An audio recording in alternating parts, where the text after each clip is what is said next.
Des carcasses de voitures calcinées par dizaines et un travail titanesque pour ce dépanneur.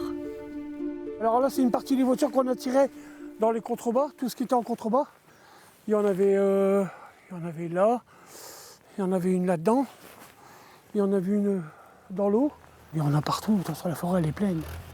Ils interviennent à la demande des forces de l'ordre, car ces épaves sont la conséquence d'un trafic bien plus grand, celui des pièces détachées. Une fois désossé, le véhicule est incendié, puis laissé à l'abandon. À un moment donné, j'ai l'impression que c'est les truands qui sont chez eux. Et nous, on n'est plus chez nous ici. Ça fait que eux, ça leur appartient. Et c'est pour ça qu'ils mettent des voitures un petit peu partout, parce qu'ils disent ils n'iront pas les chercher là.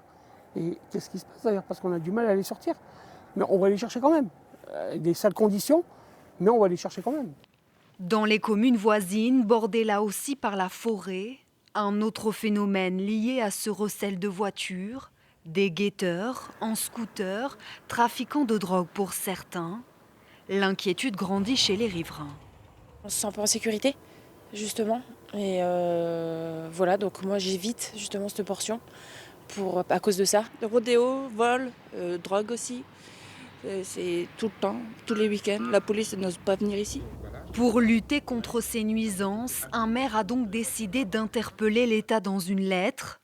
Il y demande la création d'un plan Vigie-Forêt et d'une police pour la défendre.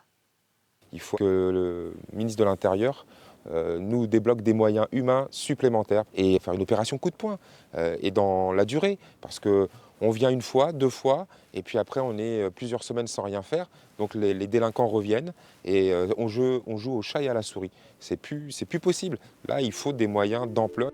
Pour le moment, le ministère n'a pas répondu. Au pied du terril, environ 70 voitures ont déjà été retrouvées et évacuées.